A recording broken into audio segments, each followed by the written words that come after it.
The United States now one step closer to taking military action against ISIS in Syria. President Obama has authorized air surveillance over Syria. And while that country says it will accept U.S. help fighting Islamist terrorists, Syria is warning the United States against taking unilateral action inside Syrian territory. I want to discuss this and some other issues now with Congressman Cohen, a Democrat from Tennessee. Thanks so much for being with us here. Nice to be here. Let's talk about Syria first. The United States now conducting surveillance flights over Syria. Airstrikes could possibly follow. Would you support airstrikes against ISIS now? I think ISIS is a definite problem for the world. They are desirous of setting up a caliphate that would be dangerous to our security and to free-thinking people everywhere. So I think it's important that we take action. And I think that the Defense Department and the President can come up with a strategy that will be harmful to ISIS and yet not necessarily favorable toward Assad. Something like airstrikes. Exactly. And I think we'll see them. And quickly, you were caught last year when the United States was considering bombing the Syrian regime, going after Assad himself. You thought it needed congressional approval. Do you think any action against ISIS requires congressional approval? I think it's different. I mean, ISIS does claim to be a state. Syria is a state. ISIS claims to be one. I would support the president's action, and I see no reason to come to Congress, because if he does, it'll just become a circus. Congress is dysfunctional, and no matter what the president does, the Republicans will oppose it and find reason to find fault. There's no reason to do that. This is the real world. I think about the evils that are present and the threats to our security, the problems in Ukraine, problems with Iran and nuclear armaments, the problems in the Middle East. We need to act, and we need to act with support our president. It's interesting. Democrats also say it should get congressional approval as well. Senator Tim Kaine of Virginia is calling for a congressional vote on this subject. There are some that will call for it, and I understand that, but I support the president. I think we need to take action, and I think Congress has become dysfunctional. All right.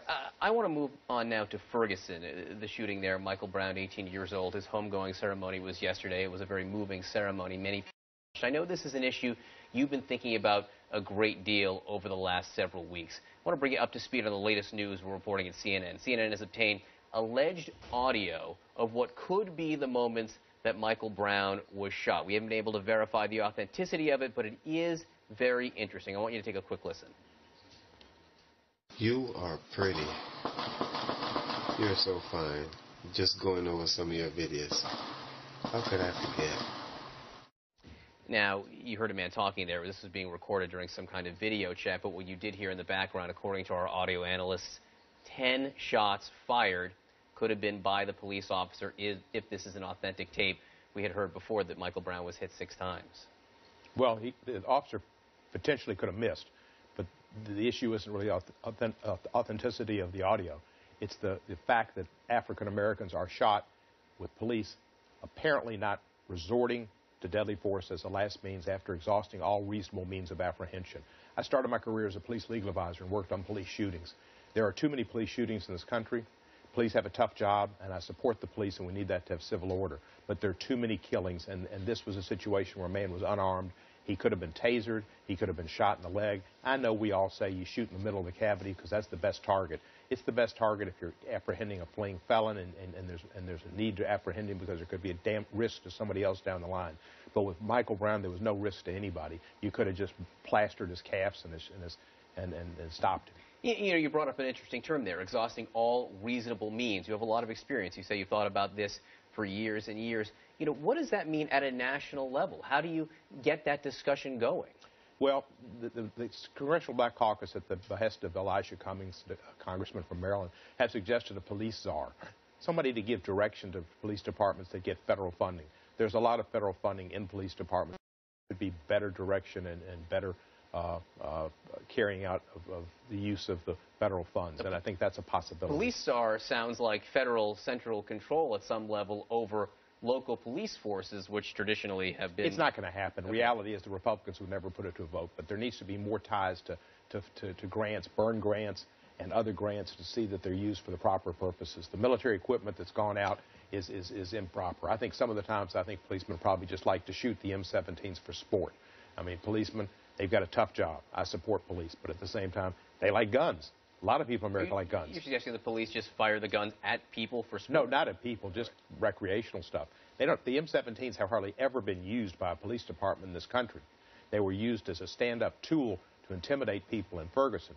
That's the only time I've seen them. I don't think they're actually used. I think people get them and then they go out and they use them for sport. The president has called for a review of a lot of this military equipment that's been purchased or given to local police forces around the country. You want congressional hearings on this subject and others. What do you think the focus should be?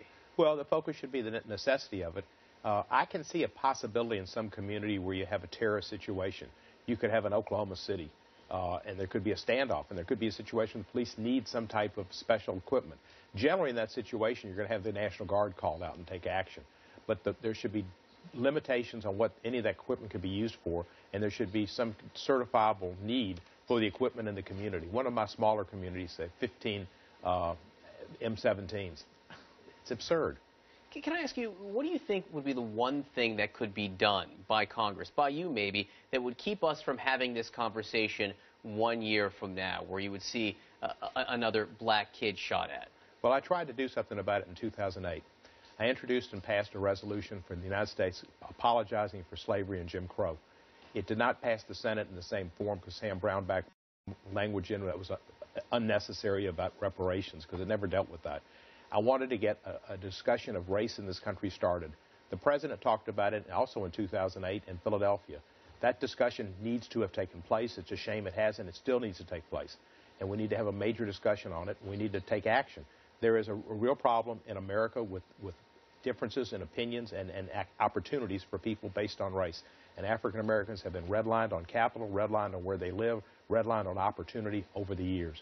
And there needs to be an effort to bring these people forward. We do a lot of things for people in foreign nations. We don't do enough for our own. You're not saying an apology about Jim Crow would then change policing. You're saying this larger discussion on race would be the background to perhaps changing. That's indeed. And the problem with policing is part of the problems has come through the years. I mean, it's been an institutional problem. 246 years of slavery, nearly 100 years of Jim Crow. And then after Jim Crow, it's been a slow slog. And we need more promise zone grants. We need more commutations for the president that I encourage him to do because we're warehousing people in prison as part of the drug war. The drug war was all basically race-based. Started with Hispanics in the 30s with Harry Anslinger, and then with Nixon it went to African Americans. There's a lot of problems based on race in this country and a lot of expense, too, and there's a lot of libertarians who get behind the argument as well. Well, you bring up a lot of very, very big issues that certainly are a subject of discussion right now and need discussion going forward. Congressman Stephen Cohen. Thank you. And I want to mention something. I'm in this chair. The last time I was in this chair was with Andrew Cuomo, and I want to say that I think Cuomo and Jackie Rose, who handled a situation I was in a year ago, deserve an Emmy. Chris Cuomo. Chris Cuomo, I'm sorry. Yeah, Chris. They deserve an Emmy, and I award them an Emmy today. They acted professionally and responsibly. We're big fans of theirs as well. Congressman, great to have you with us. Really appreciate it. Thank you.